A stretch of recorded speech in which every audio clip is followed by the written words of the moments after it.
भगवते वाय। ओम नमो भगवते वासुदेवाय।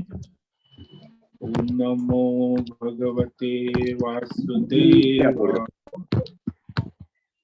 ओम नमो भगवते वासुदेवाय।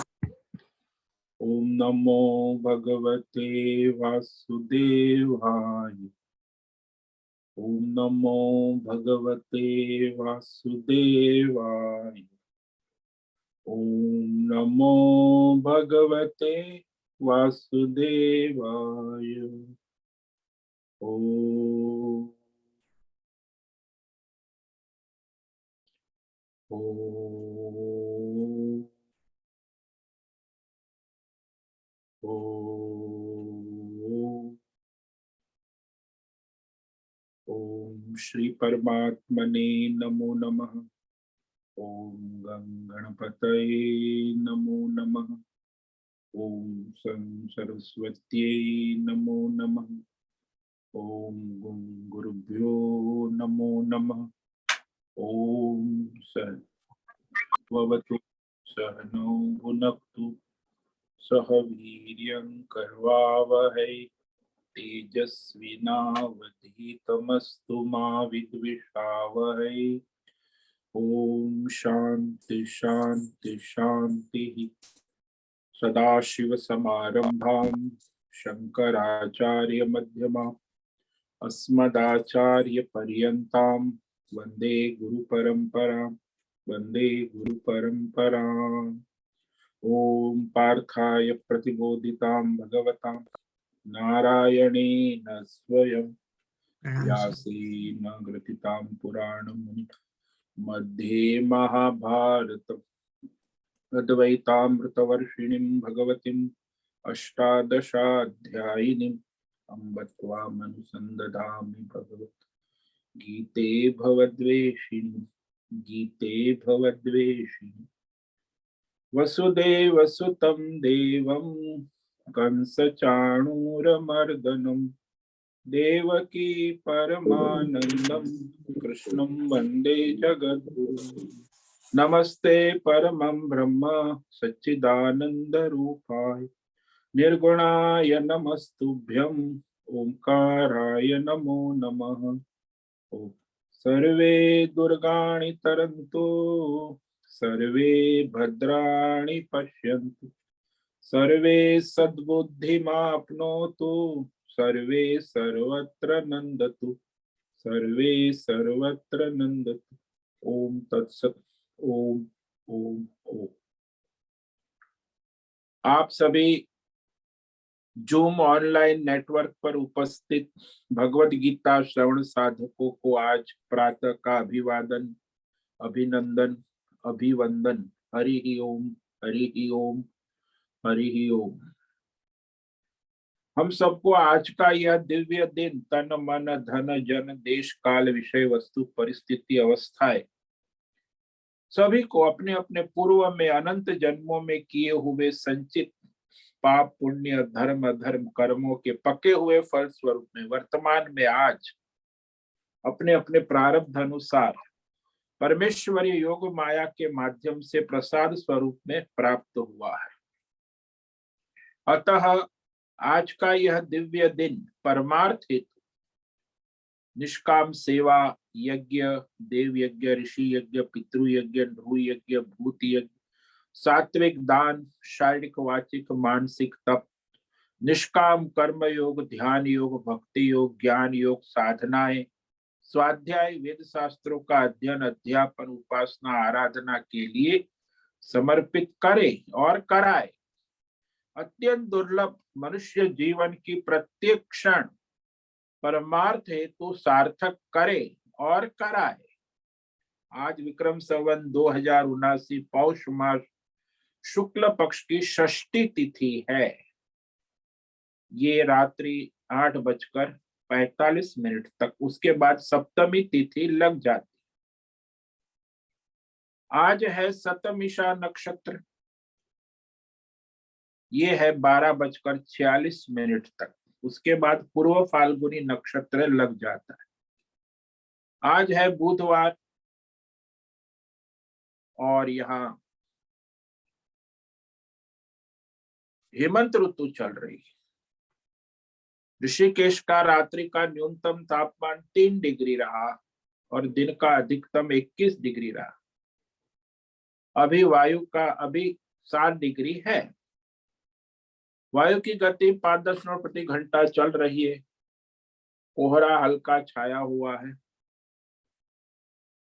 गंगा जी का प्रवाह शुद्ध निर्मल प्रवाहित हो रहा है। ईस्वी सन 2022 28 दिसंबर सुबह के 7 बजने वाले हैं। कलयुग का प्रथम चरण 5247वां वर्ष और ये 7वां वैवस्वत मनवंतर श्वेत वराह ब्रह्मा जी का 26वां दिन और 51वां वर्ष अभी चल रहा है। तो ऐसे अनंत कोटि ब्रह्मांडीय परमेश्वरीय योग ऐश्वर्य माया के अंतर्गत हमारा यह एक ब्रह्मांड, इस ब्रह्मांड में यह पृथ्वी लोक में समुद्र के ऊपर जम्बू द्वीप में वैदिक राष्ट्र भारत, उसमें उत्तर हिमालय प्रांत में उत्तराखंड राज्य में टिहरी जिले में और हरी भली हिमालयन शिवालिक पर्वतमाला के अंतर्गत मणिकुट पर्वत के ऊपर नीलकंठ महादेव के सामने ऋषिकेश नगरी में मुनि की रेती प्रांत में शीशम जाड़ी के अवधूत बाड़ा आश्रम के सी ब्लॉक के 5 नंबर कमरे से पहले मंजिल से गंगा किनारे से हम स्वामी उत्तमानंद सरस्वती भगवत गीता के आचार्य शिष्य स्वामी चिन्मयानंद सरस्वती महाराज, कैलाद्वैत वेद व्यास भगवत पाद शंकराचार्य श्रृंगेरी संन्यास परंपरा दीक्षित हिंदू धर्म अनुसार सनातन वैदिक भारत संपूर्ण भगवत गीता ऑनलाइन जूम पर चैतन्यमय जीवंत लाइव प्रसारण के अंतर्गत व्याख्यान माला में अध्याय 17 के श्लोक नंबर 11 से 19 तक संक्षिप्त में सार दर्शन करेंगे। सटीक पूर्ण वर्ण अक्षर पद वाक्य पंक्ति श्लोक अध्याय की संगति अन्वय शब्दार्थ वाक्यार्थ भावार्थ रहस्यार्थ के यथार्थ तात्पर्य सहित वैदिक शास्त्र वेद व्यास साहित्य शंकर भाष्य एवं परंपरागत अष्ट सन्यासी आचार्यों की टीका टिप्पणी सहित आज का यह दिव्य व्याख्यान करेंगे। कृपया आप सभी श्रद्धा भक्ति ध्यान से परिपूर्ण होकर के यह दिव्य श्रवण साधना करें। कुछ ग्रहण करे, कुछ धारण करे, कुछ अपने जीवन में चरितार्थ करे, निरंतरता लाए। अपनी आध्यात्मिक भौतिक दैवी अशांति द्वंद्व मोह विक्षेप अशास्त्रीय धार्मिक भ्रम भ्रांतियों से रहित होकर के शरीर इंद्रिय प्राण मन वचन कर्म से एक रूप एकाग्र होकर के शुद्ध सात्विक सूक्ष्म वेद शास्त्र अनुसार भगवत बुद्धि विवेक बुद्धि करे।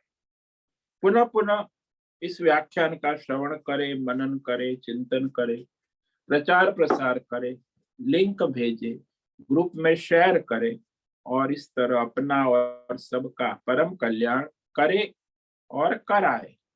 ओम तत्सत। ओम ओम ओम। तो कल हमने श्रीमद् भगवद गीता अध्याय 17 श्रद्धात्रय विभाग योग के श्लोक नंबर 1 से 10 का संक्षिप्त विवरण किया। अब आज आगे 11 से 19 श्लोक तक, जिसमें भगवान यज्ञ तप दान का रहस्य कहे, त्रिगुणी रहस्य। क्यों कह रहे हैं भगवान? क्योंकि साधक मुमुक्षु सात्विकता लाए और राजसी और तामसी प्रकार की धार्मिक प्रवृत्तियों को त्याग दे। उनको लगता है कि हम धार्मिक प्रवृत्ति कर रहे हैं लेकिन वो कल्याणकारी नहीं है। जो राजसी और तामसी प्रकार की धार्मिक वृत्ति और प्रवृत्ति, तो जो सात्विक प्रकार की प्रवृत्ति धार्मिक कार्य है वही कल्याणकारी। इसीलिए भगवान तीनों का विवेक करा रहे हैं। कि बहुत खिचड़ी है ना संसार में, अज्ञानी लोग 99% लोगों को तो पता ही नहीं कि ये हम जो धर्म कर्म कर रहे हैं वो राजसी है कि तामसी है, कि ये लोग इस्लाम वाले ईसाई वाले, इनको तो पता ही नहीं कि वो लोग राजसी तामसी कर रहे हैं। इतना अज्ञान है। इसीलिए सात्विकता लाने के लिए भगवान ये विवेक करा रहे हैं।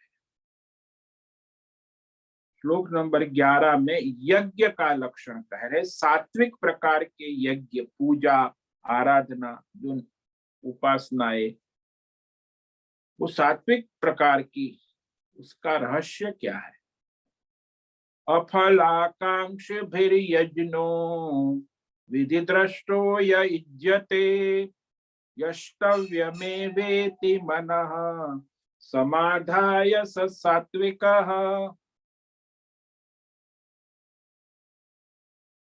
तो हे अर्जुन, यह विधि दृष्ट, जो शास्त्र विधि विधान से नियत परंपरागत वैदिक शास्त्र विधि के अनुसार नित्य नैमित्तिक धर्मार्थ कार्य यज्ञ, तो ये यज्ञ करना, धर्म कर्म करना, पूजा पाठ करना, नित्य निरंतर यज्ञ करना ही यष्टव्यम, हमारा कर्तव्य है। कर्तव्य बुद्धि से स्वधर्म कर्तव्य है।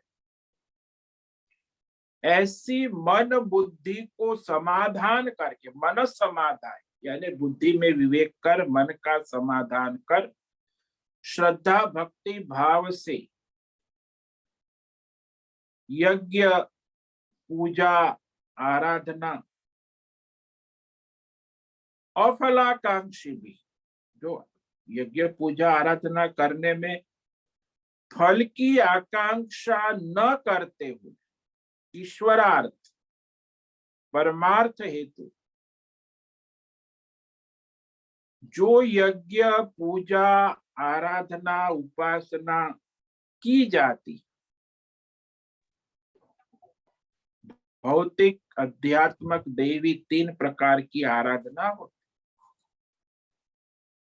यानी निस्वार्थ भाव से अपने स्वधर्म कर्तव्य रूपी यज्ञ को करना।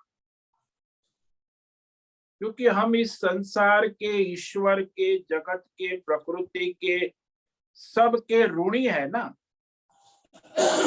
कर्जा है। इसीलिए 5 प्रकार के यज्ञ हमारे शास्त्र रोज सभी को करना आवश्यक नित्य है। देव यज्ञ,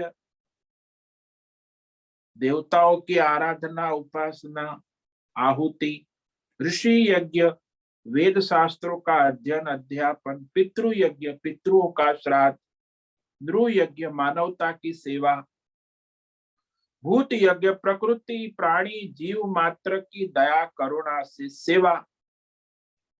ये 5 प्रकार के यज्ञ जो है ये हमें करना, ये हमारा कर्तव्य है। नित्य नैमित्तिक, कभी कभी कोई निमित्त से होता है, पूर्णिमा अमावस्या चातुर्मास, तो वह कर्तव्य है। इसलिए संसार में मनुष्य को सोचना चाहिए कि वो जो प्रकृति से, ईश्वर से, समाज से, अपने परिवार से जो लेता है उससे अधिक उसे देना चाहिए। लेकिन आजकल तो मेंटालिटी कंज्यूमर है, सबसे अधिक से अधिक लेना और कम से कम देना, ये आसुरी राक्षसी वृत्ति है। भाई अधिक से अधिक देना और कम से कम लेना ये यज्ञ है। तो ऐसी यज्ञ भावना से फल को न चाहने वाले योगी साधक के द्वारा जो यज्ञ कर्म किया जाता है उसे सात्विक यज्ञ कहा। अब देखो राजसी यज्ञ के बारे में, जो सकाम पूजा पाठ नित्य आराधना करते हैं, ज्यादातर सकामी होते संसार में।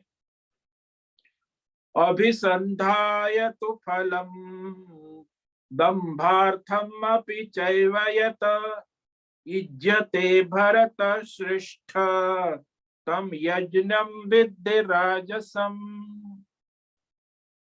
भरत श्रेष्ठ, देखो अर्जुन को भरत वंश में श्रेष्ठ कहा, धर्मात्मा है ना।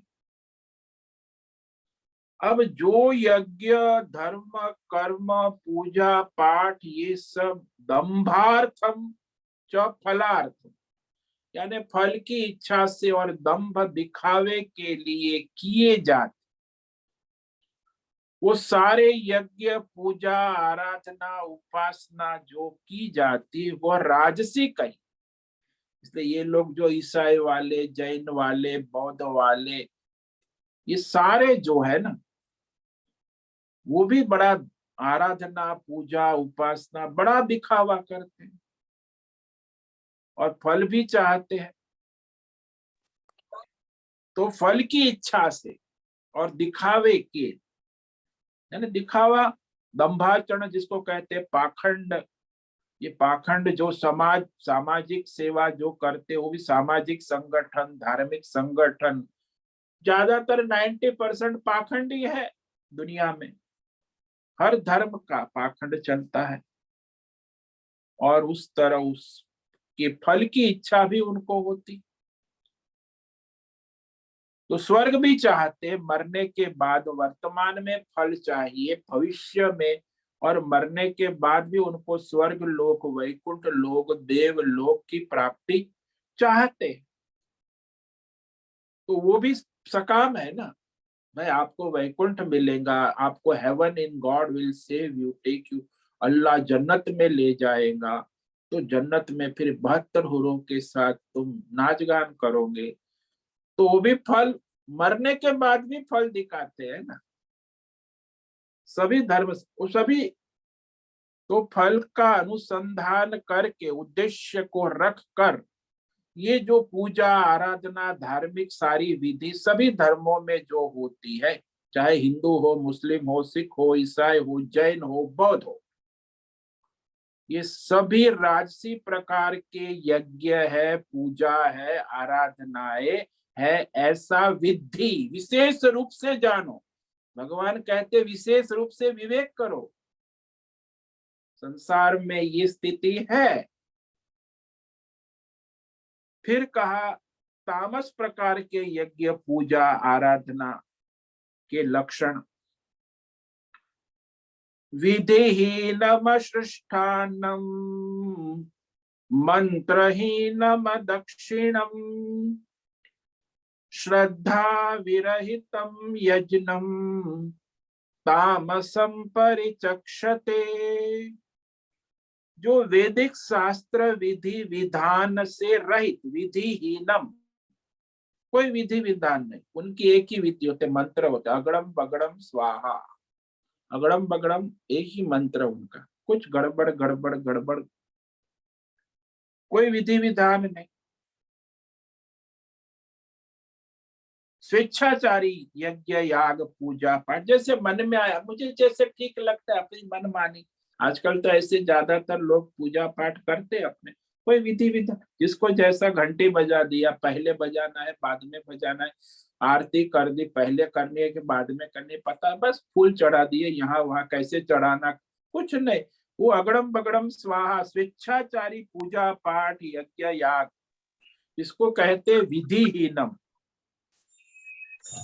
फिर असृष्टान्नम, अन्न दान से रहित, दान से रहित जो यज्ञ होता है, तो वो भी तामसी यज्ञ कहा जाता। मंत्रहीनम, वो मंत्र वर्ण माला बिना मंत्र का शुद्ध उच्चार स्वर वर्ण, तो उसको मंत्रहीनम कहते हैं। यानी वो मंत्र बोलते हैं, ओम जय गणेश, जय गणेश, जय जय जय गणेश, जैसे ठीक लगे ऐसे हम, भगवान का नाम तो भगवान को पता है ना। तो हम कोई से सही वर्ण माला उच्चारण, कि मैं उच्चारण की शुद्धि होना आवश्यक, तो स्वर उच्चार, उसे मंत्रहीनम कहते। भाई मंत्र है, भगवान का नाम है, तो कुछ बोलो, श्रद्धा से बोलो, भक्ति से बोलो। जय गणेश, जय गणेश, जय गणेश देवा, जय गणेश, जय गणेश, जय गणेश, जय जय जय जय गणेश, जय गणेश, इतना हो हल्ला करते। इसको कहते हैं मंत्रहीनम, ये सब। और फिर अदक्षिणम, बिना दक्षिणा के दान। भाई यज्ञ पूजा आराधना हो, ब्राह्मणों को दक्षिणा देना अनिवार्य है ना। दान दक्षिणा, अदक्षिणा। और श्रद्धा विरहितम, श्रद्धा विशेष रूप से श्रद्धा है ही नहीं, यानी बिना श्रद्धा के, यानी पूर्ण रूप से श्रद्धाहीन, जो मनोरंजन के लिए किया जाता है ना, तो ये मनोरंजन हो जाता है। पूजा पाठ ये करना पे आजकल तो मैं राम कथा और रामायण कथा और भागवत कथा, ये भी मनोरंजन का विषय हो गया है ना। एंटरटेनमेंट, स्पिरिचुअल एंटरटेनमेंट, मनोरंजन, कोई श्रद्धा नहीं। तो इस प्रकार के जो पूजा पाठ यज्ञ धार्मिक आयोजन जो होते हैं, वह तामसी यज्ञ कहा जाता है, परिचक्षते। और मनुष्य जो है आजकल ये जो जन्मदिन की पार्टियां और विवाह उत्सव और मृत्यु में ज्यादातर यही होता है। तामसी प्रकार के सारे विधि विधान, कुछ नहीं, विधिहीनम, अन्नदान से रहित, मंत्र का उच्चारण नहीं, कोई दक्षिणा नहीं, कोई श्रद्धा नहीं। करना पड़ेगा ना, अभी बाप मर गया है तो बाप की भाई 12वीं 13वीं, तो अभी कल ही यहाँ एक माता जी का बरसी हुई थी, उसका बेटा दिल्ली में है, वो कहते मैं नहीं आ सकता। क्यों? कोहरा है, दिल्ली से कैसे आऊंगा बोलो। उसकी माँ की बरसी में उसको आने की फुर्सत नहीं है, दिल्ली में है। ये आज के युवा पढ़े लिखे आईएएस ऑफिसर, दिल्ली। तो कहने का भाव है श्रद्धा नहीं है। धर्म में, कर्तव्य में, स्वधर्म में, यज्ञ में तामस। तो ये सारा कलयुग है ना।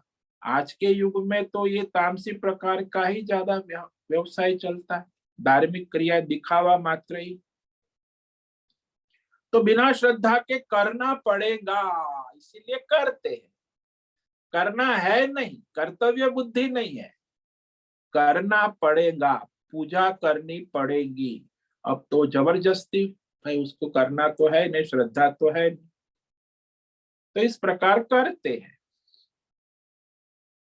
अब शारीरिक, वाचिक और मानसिक तप के लक्षण कहते हैं।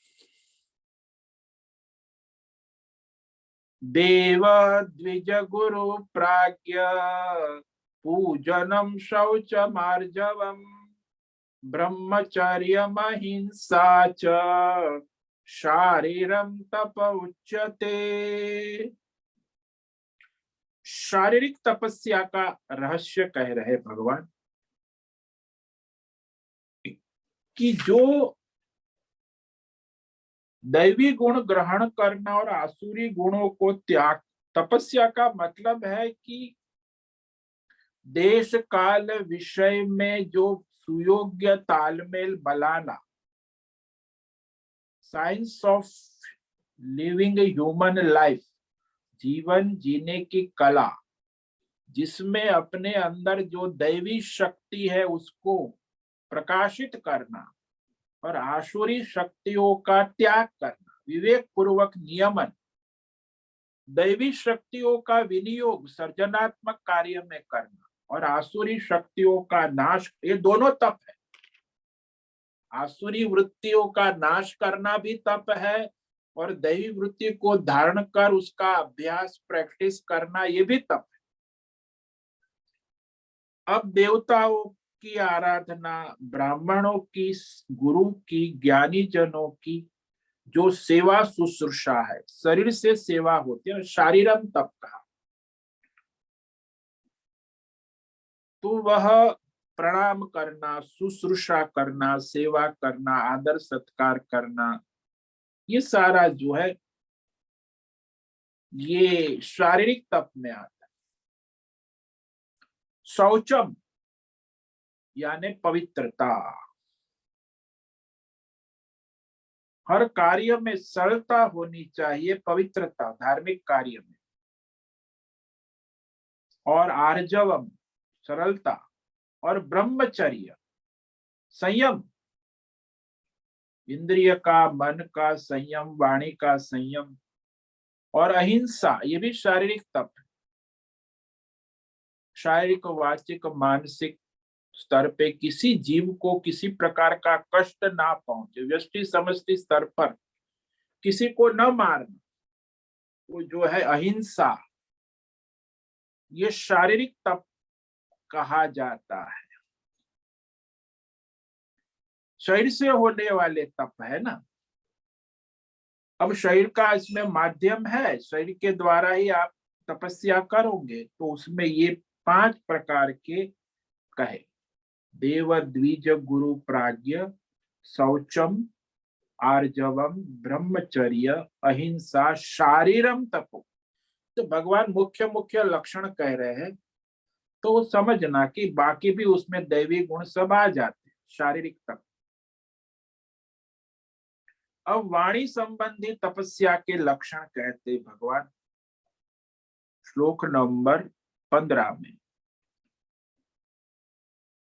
अनुद्वेगकरं वाक्यं सत्यं प्रियहितं च यत् स्वाध्यायाभ्यसनं चैव वाङ्मयं तप उच्यते।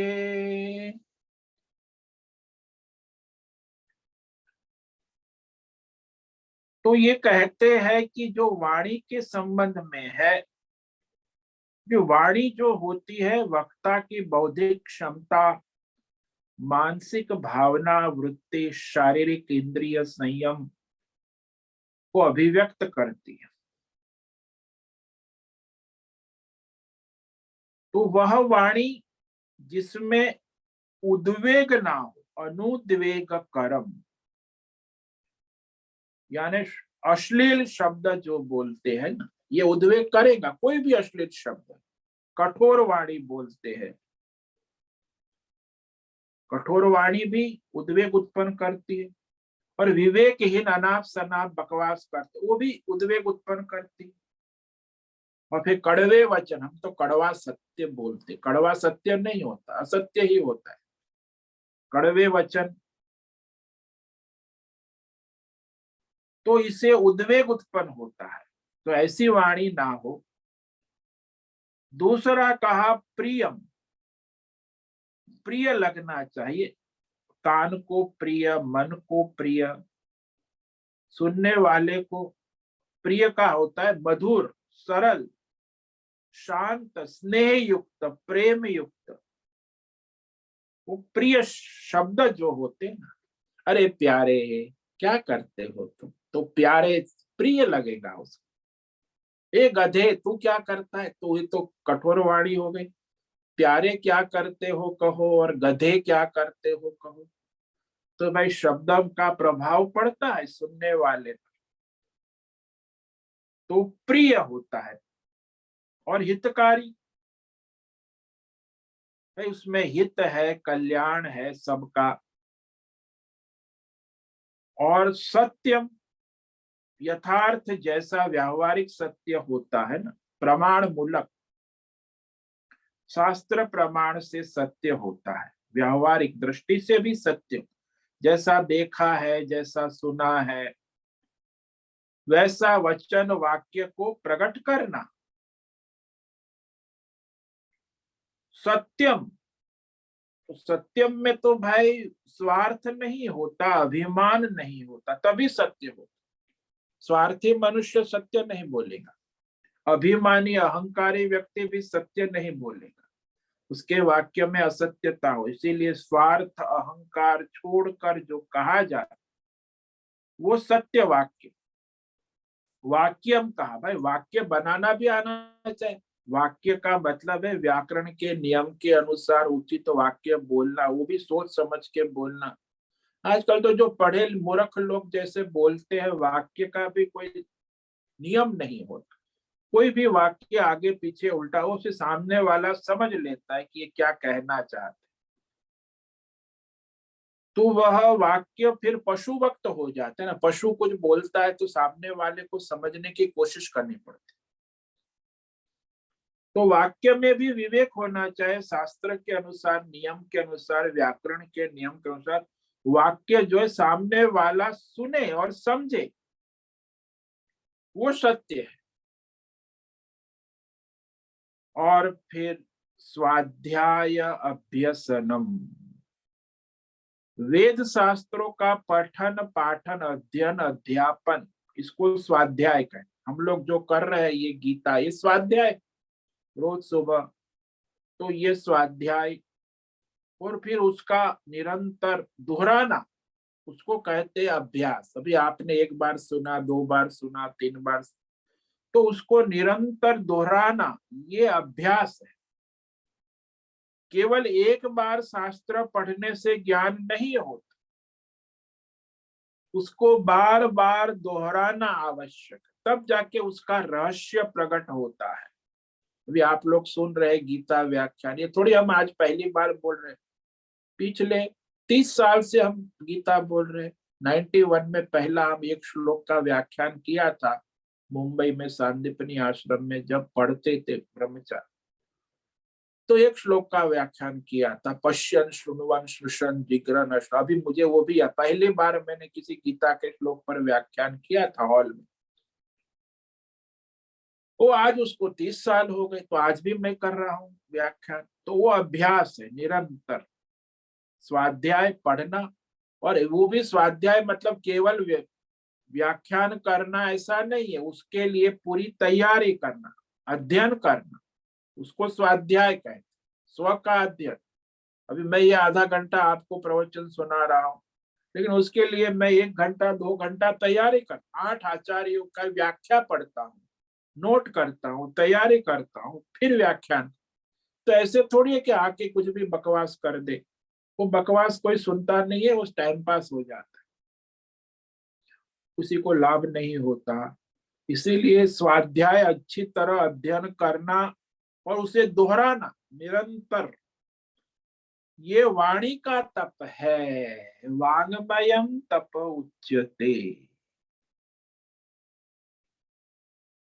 केवल शास्त्र का अध्ययन ही स्वाध्याय नहीं है, स्वयं को भी भीतर देखो कि भी हम कहाँ थे और कहाँ है और कहाँ जा रहे हैं। तो स्व अध्ययन इति स्वाध्याय, अपना स्वयं का भी अध्ययन करो, सेल्फ इंट्रोस्पेक्शन जिसको है ना, अंतर परीक्षण, आत्मनिरीक्षण, ये आत्मनिरीक्षण भी स्वाध्याय है। तो इस प्रकार ये वाणी का तप कहने के बाद अब मानस तप के लक्षण कहते, तपस्वी के। मन प्रसाद सौम्यत्वम, मौनम आत्म विनिग्रह, भाव संशुद्धिरित्येत, तपो मानस मुच्यते। तो देखो ये सूक्ष्म है, शारीरिक तप स्थूल है, वाणी का तप थोड़ा सूक्ष्म है, और मानसिक तप उससे भी सूक्ष्म है। अब वो आप ही जान सकते हैं आपके मन में क्या चहल पल हो रही है। तो यदि मन प्रसाद, पहला लक्षण, मन की प्रसन्नता। वो मन प्रसन्न कब होगा, संतुष्ट कब होगा, जब वो धर्म करेगा, परमार्थ करेगा, तो मन प्रसन्न रहेगा। अधर्म करेगा, जो अधर्मी है उसका मन कभी प्रसन्न नहीं होता, क्योंकि अधर्म उसे अशांति खड़ी करते हैं ना। तो जो हम कहते हैं कि मन की शांति, मन की प्रसन्नता, मन की पवित्रता, मन की स्वच्छता, ये सब मन प्रसाद है। क्योंकि वहां भूतकाल की व्याकुलता नहीं है, भविष्य की चिंता नहीं है, मन प्रसन्न है वर्तमान। और वो कौन होता है, जो धर्मात्मा होता है, उनका मन प्रसन्न होता है। और फिर सौम्यत्वम, सौम्य स्वभाव यानी मृदु स्वभाव, कोमल। सौम्यत्व का मतलब है सबका हित, भला, कल्याण चाहना। ये मानसी तप।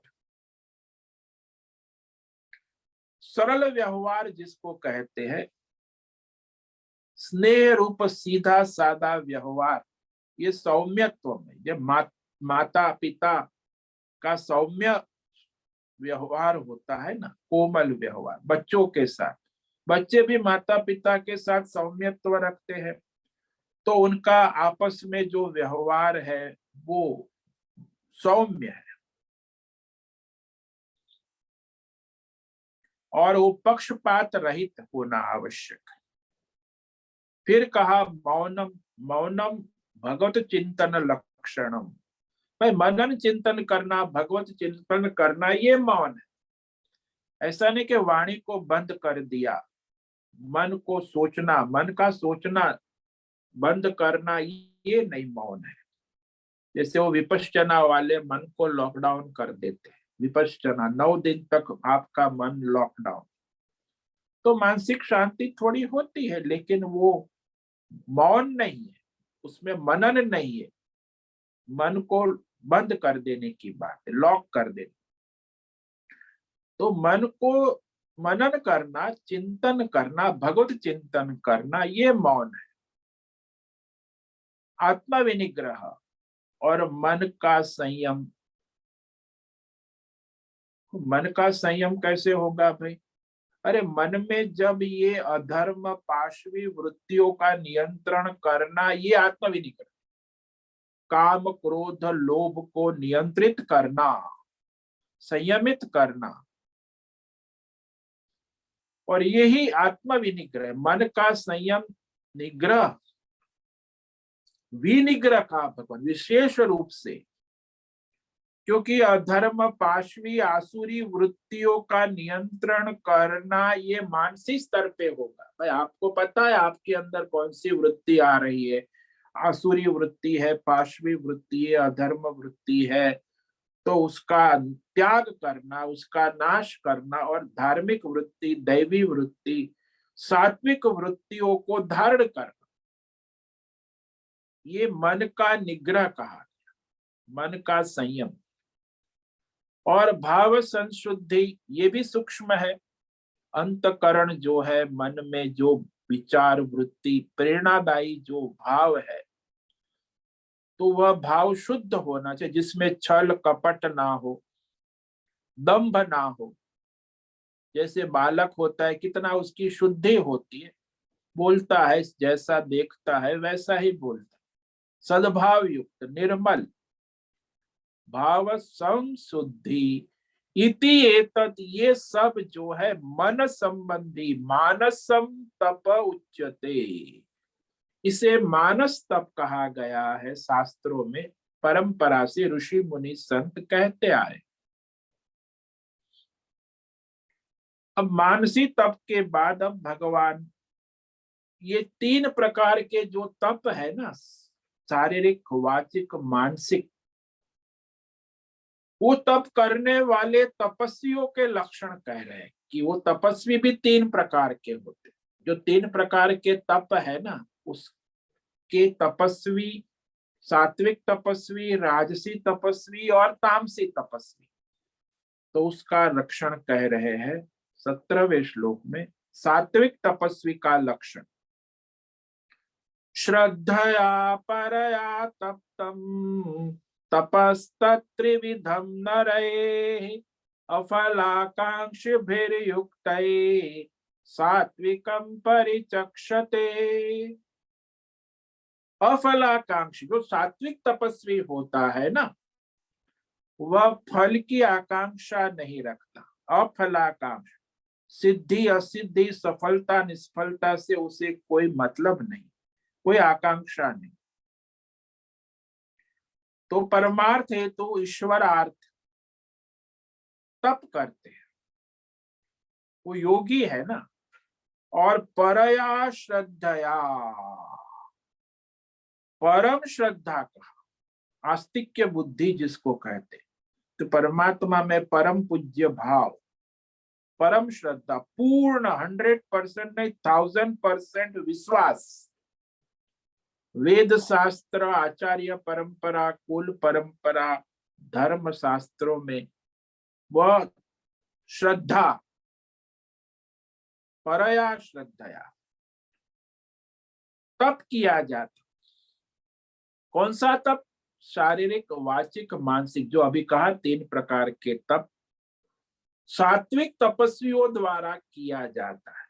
फल की आशा रहित होकर परम श्रद्धा से सात्विक तपस्वी जो है वह 3 प्रकार के शारीरिक, वाचिक, मानसिक तप करते हैं, उसे सात्विक कहा जाता है तप।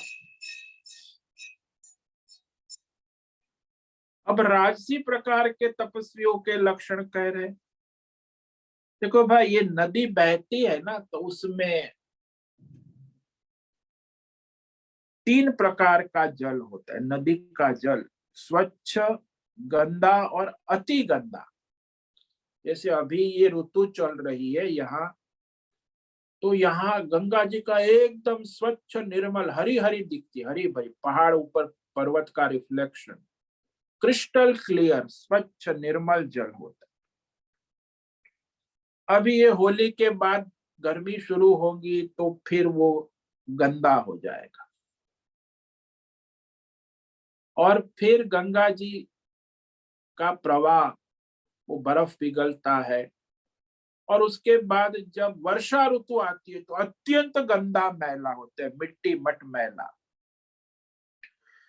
तो तीनों ऋतु में वह भिन्न भिन्न प्रकार का नदी का जल प्रवाह होता है। ऐसे ही ये तपस्वी 3 प्रकार के होते। सात्विक तपस्वी का मन स्वच्छ निर्मल होता है, राजसी तपस्वी का गंदा होता है, और तामसिक का अत्यंत मलिन होता है। इसीलिए उनकी तपस्या भी उसी प्रकार होती है। अब राजसी तपस्वियों के लक्षण कहते हैं।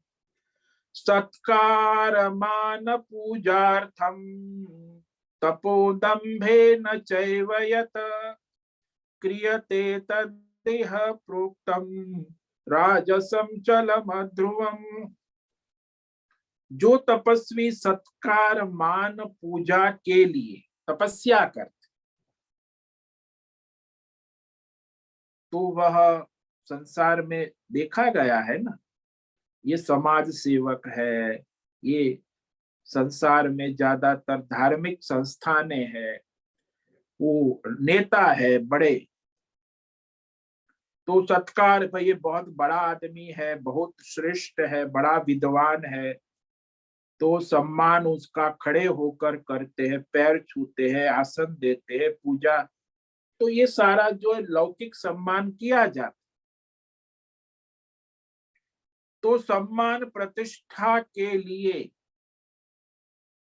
तपस्या की जाती, या तो फिर कोई अपना स्वार्थ सिद्ध करने के लिए, और दंभेन, दंभ दिखावा, पाखंड, दिखावटीपना, जैसे राजनीति है, साधु वेशभूषा धारण करते, वो धार्मिकता का झूठा दिखावा करते हैं, तो वह राजसी प्रकार के तपस्वी कहे जाते। अब उनको जो तप का परिणाम क्या आता है, बोले अनिश्चित है और क्षणिक फल वाला है।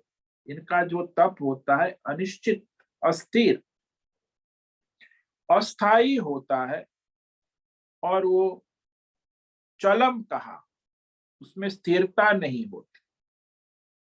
जैसे फूल माला होती है ना, वो फूल माला गले में पहनाते, फिर आधे 1 घंटे में मुरझा जाती है, तो वैसे उसका क्षणिक सुगंध भी नहीं रहती। तो इस तरह वह राजसी तपस्या कही। जैसे वो कुरूप व्यक्ति है ना, वो अपना सम्मान बढ़ाने के लिए श्रेष्ठ वस्त्र और श्रृंगार ब्यूटी पार्लर में जाकर आता है, तो बड़ा सुंदर दिखता है, लोग तारीफ कर, आज तो बड़ा सुंदर दिखता है, लेकिन वो है दिखावा, कुछ कुरूप है, लेकिन सुंदरता का दिखावा बाह्य वस्त्र और श्रृंगार का आलंबन लेकर करते हैं। ये फिल्म स्टार, क्रिकेट स्टार, ये सब जो सेलिब्रिटी है ना वो, तो वो दिखावा है। फिर कहा तामसी प्रकार के तपस्वी के लक्षण कहते हैं, मूढ़ ग्राहेणात्मनो यत् पीडया क्रियते तपः परस्योत्सादनार्थं वा तामसम उदारुतम। जो तपस्वी यत् मूढ़ ग्राहेण, वो तपस्वी है मूढ़ता पूर्वक हठ से मन वाणी शरीर को पीड़िया कष्टदायी यातना देना। तो शरीर को, मन को, वाणी को कष्ट देना, पीड़ा देना, शारीरिक यातना जिसको कहते हैं, पेड़ पर लटके रहना, फिर हम व्यक्तित्व में हम पानी में ही बैठे रहेंगे, तो ऐसे कई तरह हठ हठ से किया हुआ तब हठ योग भी कहते हैं। और पीड़ा बहुत होती है, तो वह तामसी प्रकार के तपस्वी है, स्वयं को कष्ट पीड़ा दे। और दूसरा है दूसरों को कष्ट पीड़ा देने के लिए परस्य उत्साह, स्वयं कष्ट पीड़ा नहीं सहन कर, दूसरों को कष्ट देना, दूसरों का विनाश करना, दूसरों का अनिष्ट करना, तो वह मारण, उच्चारण, चारण, वशीकरण, बहुत सारी तांत्रिक मांत्रिक विद्याएं से आसुरी विद्या, तो अनिष्ट करने के लिए तपस्या करते हैं। वो तपस्वी जो है शारीरिक, वाचिक, मानसिक तीनों प्रकार की तपस्या कर, वह तामसी प्रकार के तपस्वी कहे जा। तो तामसी में दो बात हो गई, स्वयं को पीड़ा देना और दूसरों को कष्ट देना। ये दोनों प्रकार की तामसी तपस्वी दोनों प्रकार की तपस्या करते हैं। अब जो है दान का रहस्य कहेंगे, इस पर हम कल व्याख्यान करेंगे। दान के लक्षण और इस अध्याय का सार कल समाप्त होगा। उसके बाद परसों से 18वां अध्याय का प्रारंभ होगा, जिसमें अर्जुन का प्रश्न है। और उसी तरह अध्याय 18 मोक्ष संन्यास योग परसों प्रारंभ करेंगे। तो आज ये हमने श्लोक नंबर 11 से लेके 19 तक संक्षिप्त में सार दर्शन किया, जिसमें भगवान ने यज्ञ और तप का रहस्य कहा। तप का रहस्य इतना विस्तार से कहीं शास्त्र में, किसी धार्मिक शास्त्र में विश्व में कहीं नहीं। ये तपस्या का रहस्य भगवान ने शारीरिक, वाचिक, मानसिक, सात्विक, राजसिक, तामसिक, बड़ा विशद वर्णन है, अद्भुत। तो इस प्रकार यह भगवत गीता का यह अध्याय कल समाप्त हो जाएगा। तो आप लोग भी प्रचार प्रसार करें।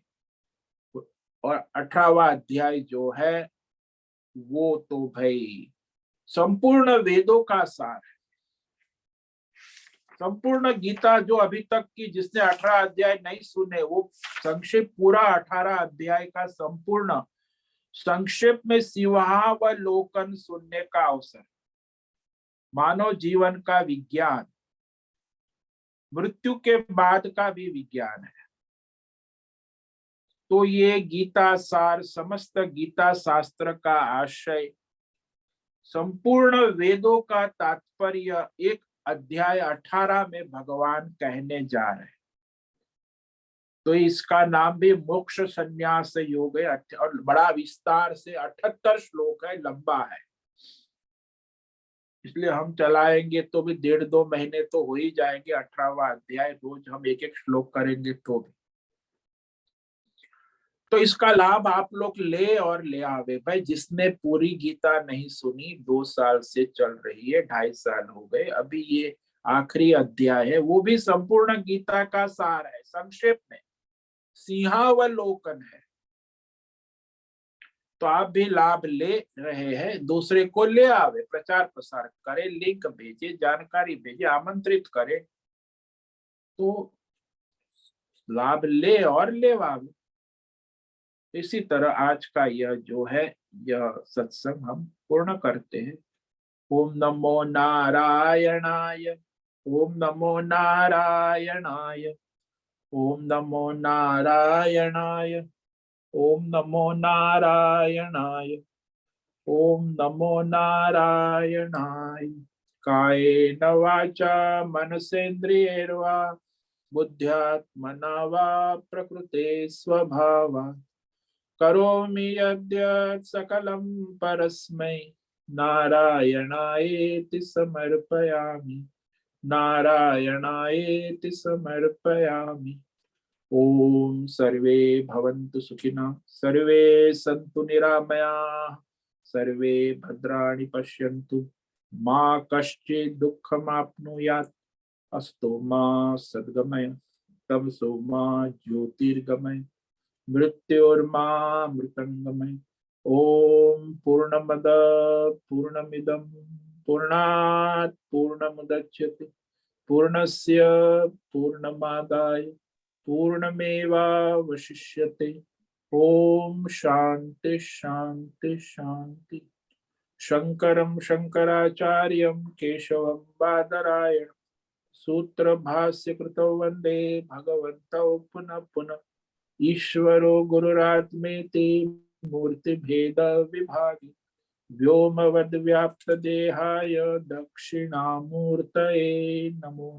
ओम गुं गुरुभ्यो नमो नमः। ओम तत्सत् ब्रह्मार्पणमस्तु। ओम ओम ओम।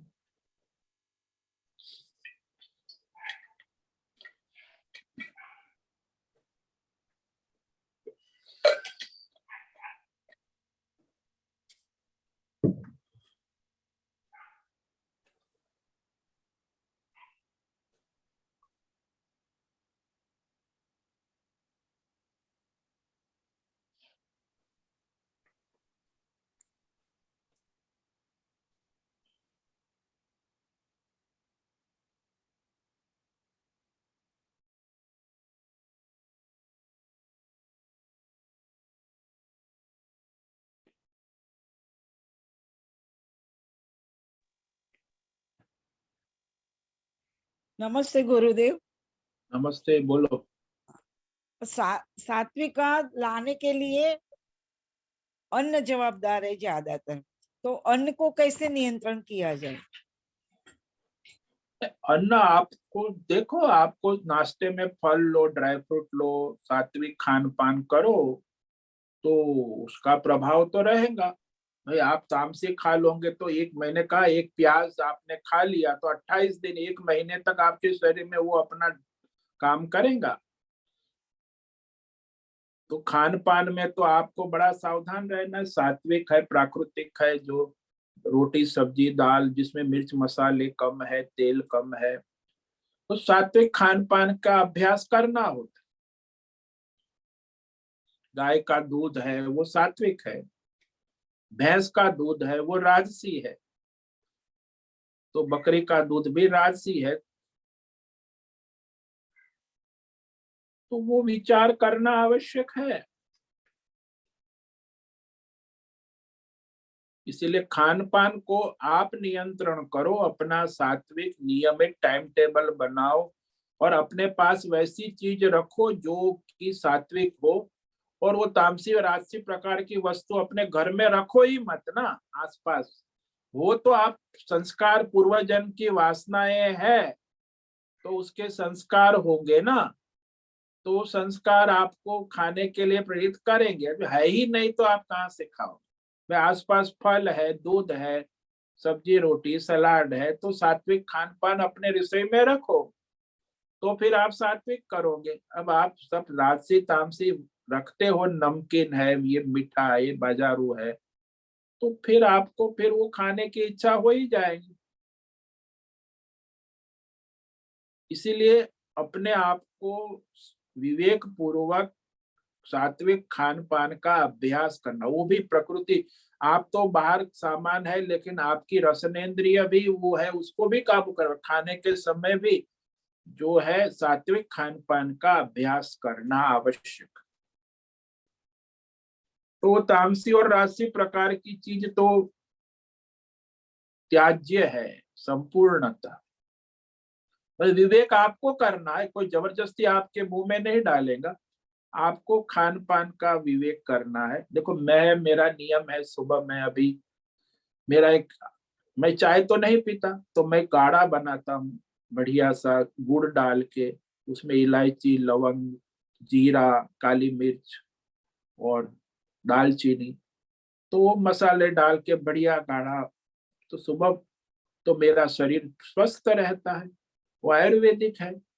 उसके बाद अभी मैं 8 बजे फ्रूट्स लूंगा, मिठाई एक लूंगा, ड्राई फ्रूट लूंगा, एक दूध पीऊंगा गाय का 1 गिलास, नाश्ता हो गया। दोपहर को फिर 2 रोटी सब्जी दाल चावल दही मट्ठा सलाद, और बीच में कुछ हम खाते नहीं है, पानी गर्म पीता हूँ।